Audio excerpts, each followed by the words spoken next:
Jésus reviendra encore. Jésus reviendra encore. Gloire, alléluia. Jésus reviendra encore. Jésus reviendra encore.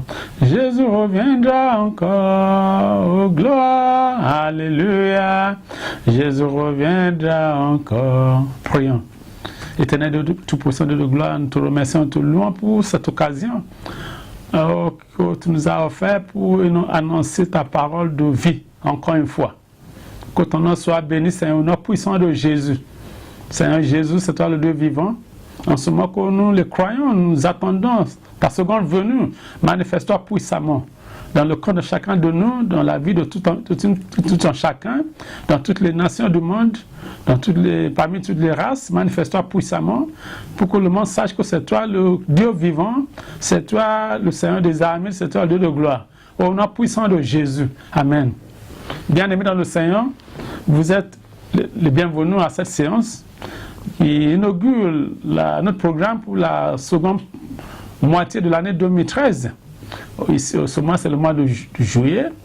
Et nous vous apportons une série de prédications qui portent sur la seconde venue du Seigneur Jésus et les signes du dernier temps. Les choses qui doivent arriver, qui ont été prophétisées par le Seigneur lui-même, qui doivent arriver à la fin des temps.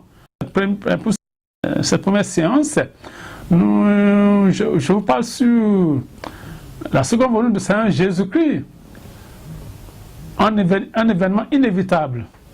Ça, c'est le titre. La seconde venue de Jésus-Christ, un événement inévitable. Et le texte de ce moment est tiré du livre de Matthieu, chapitre 24. Le livre de Matthieu, chapitre 24. On va lire le verset 27. Et ensuite, le verset 29 au 31, et finalement le 33 verset. Car, comme l'éclair part de l'Orient et se monte jusqu'en Occident, ainsi sera l'avènement du Fils de l'homme. Verset 29. Aussitôt après ces jours de détresse, le soleil s'obscurcira. La lune ne donnera plus sa lumière, les étoiles tomberont du ciel, et les puissances des cieux seront ébranlées. Alors le signe du Fils de l'homme paraîtra dans le ciel, toutes les tribus de la terre se lamenteront, et elles verront le Fils de l'homme venant sur les nuées du ciel avec puissance et une grande gloire. Il enverra ses anges avec la trompette retentissante, et ils rassembleront ses élus des quatre vents d'une extrémité des cieux à l'autre. De même, quand vous verrez toutes ces choses, sachez que le Fils de l'homme est proche, à la porte.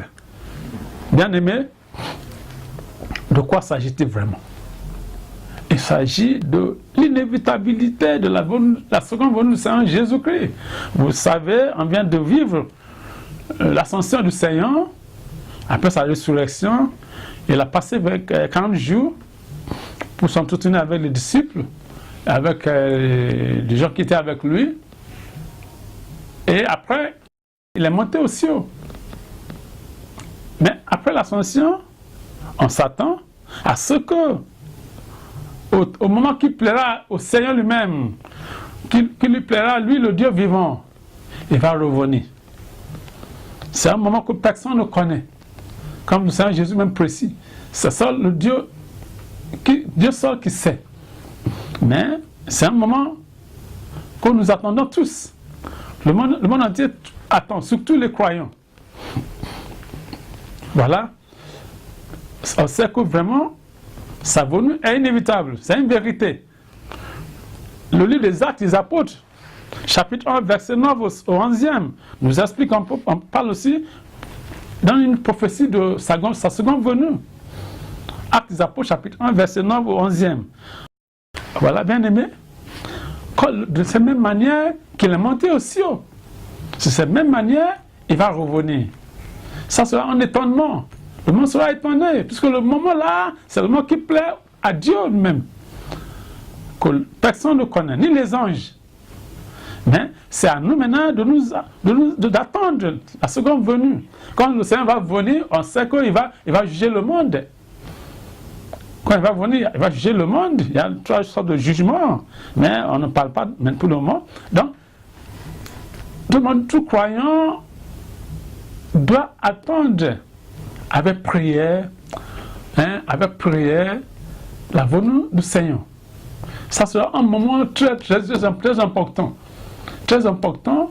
Et comment est-ce qu'on doit attendre sa venue, sa seconde venue? C'est en faisant de bonnes œuvres. On doit vivre dans la sainteté. On doit cultiver la piété. Tout ce qui est bon, on doit le faire. On doit renoncer au mal. On doit démontrer l'amour du prochain et l'amour de Dieu. Que Dieu nous aide. Donc, cette seconde venue du Seigneur étonnera le monde, comme avait fait son ascension. On le sait. Et la préoccupation du travail, le devoir posé aux élus, aux saints, c'est-à-dire aux croyants, qui vivent actuellement en la sainteté et qui s'engagent à prêcher la bonne nouvelle, c'est de prier toujours, d'attendre la venue du Seigneur, de rester, de prendre le garde, prendre le garde, faire ce qui est bon, parce que quand le Seigneur va venir, il n'y aura plus d'opportunité pour quiconque de se repentir. Quand il va venir, il va nous juger. Toi, bien-aimé, toi, frère et soeur, dans le Seigneur, à prêter vue, à faire ce qui est bon, à faire ce que l'Écriture sainte nous dit de faire. Après toi, à faire du bien, à ne pas faire du mal. Renoncer au péché, renoncer à la méchanceté, faire ce qui est bon. Démontre l'amour du prochain et démontre l'amour de Dieu. Ce sont les 2 plus grands commandements que le Seigneur Jésus nous a prescrits. Il les a soulignés dans le livre de l'Évangile de Saint Matthieu, chapitre 22, à partir du verset 34-40e. Donc, que Dieu soit avec nous. Et donc, c'est vraiment pour moi maintenant de prier pour vous tous. Vous qui attendez la seconde venue du Seigneur Jésus-Christ, partout où vous vous trouvez, en Asie, en Occident, en Afrique, partout dans le monde, dans les 4 continents du monde. Parce que Dieu ne fait exception de race, ni exception de personne. C'est le Dieu de l'universel. Il est le Dieu du monde. Jésus-Christ, le Seigneur, le Dieu vivant, il aime tout le monde, il aime le monde entier. Il ne fait pas les Juifs, les Grecs, les païens, tout le monde. Donc, on doit s'apprêter à faire du bien. On doit commencer par faire le bien pour attendre sa seconde venue. Pour que quand il va venir, qu'on ne soit pas étonné. Quand il va nous juger, que nous puissions compter parmi les élus. Que Dieu soit avec vous, que Dieu soit avec nous, que Dieu soit avec toutes les nations. Je vous exhorte, bien aimés dans le Seigneur, de commencer par tout faire pour faire du bien, pour faire exactement ce que Dieu prescrit, pour renoncer à ce qui est mauvais.